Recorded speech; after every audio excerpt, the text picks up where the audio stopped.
एक किसान और उसके पोते की कहानी।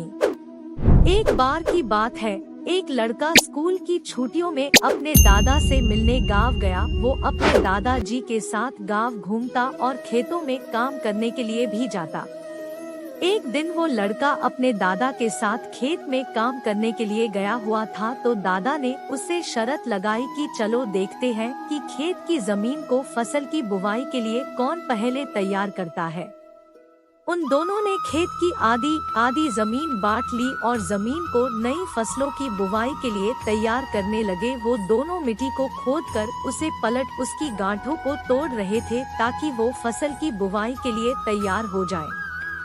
दादाजी, जिनकी उम्र 65 साल की थी, वो बिना रुके और बिना किसी शिकायत के अपना काम कर रहे थे। लेकिन वो लड़का, जिसकी उम्र 17 साल थी, वो अपने काम में बहुत शिकायत कर रहा था। वो बार बार रुककर आराम कर रहा था और कह रहा था कि कितना मुश्किल काम है, लेकिन उसके दादाजी बिना रुके और बिना थके काम कर रहे थे। फिर जब शाम हुई तो लड़का देखता है कि दादाजी ने अपने हिस्से की सारी जमीन की बुवाई कर ली है और उनके हिस्से की जमीन अब फसलों की खेती के लिए तैयार है। लेकिन उसके हिस्से की जमीन में अभी आधी जमीन का भी काम पूरा नहीं हुआ था। वो लड़का बहुत हैरान होता है कि दादाजी ने इस उम्र में भी उससे ज्यादा काम कैसे कर लिया। वो दादाजी के पास जाता है और उनसे पूछता है कि अपने इतनी उम्र में इतना काम कैसे किया। तो दादाजी ने जवाब दिया कि जब भी हम सोचते हैं कि काम कितना मुश्किल है या फिर अभी कितना काम पड़ा है, तो हमारा मन बहाने बनाने लगता है।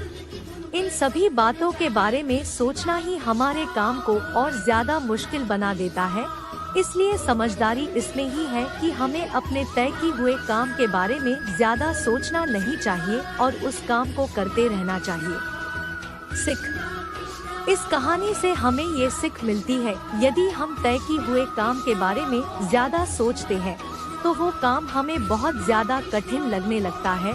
इसलिए हमें अपने काम के बारे में ज्यादा सोचना नहीं चाहिए, बल्कि उसे शुरू करके खत्म करना चाहिए।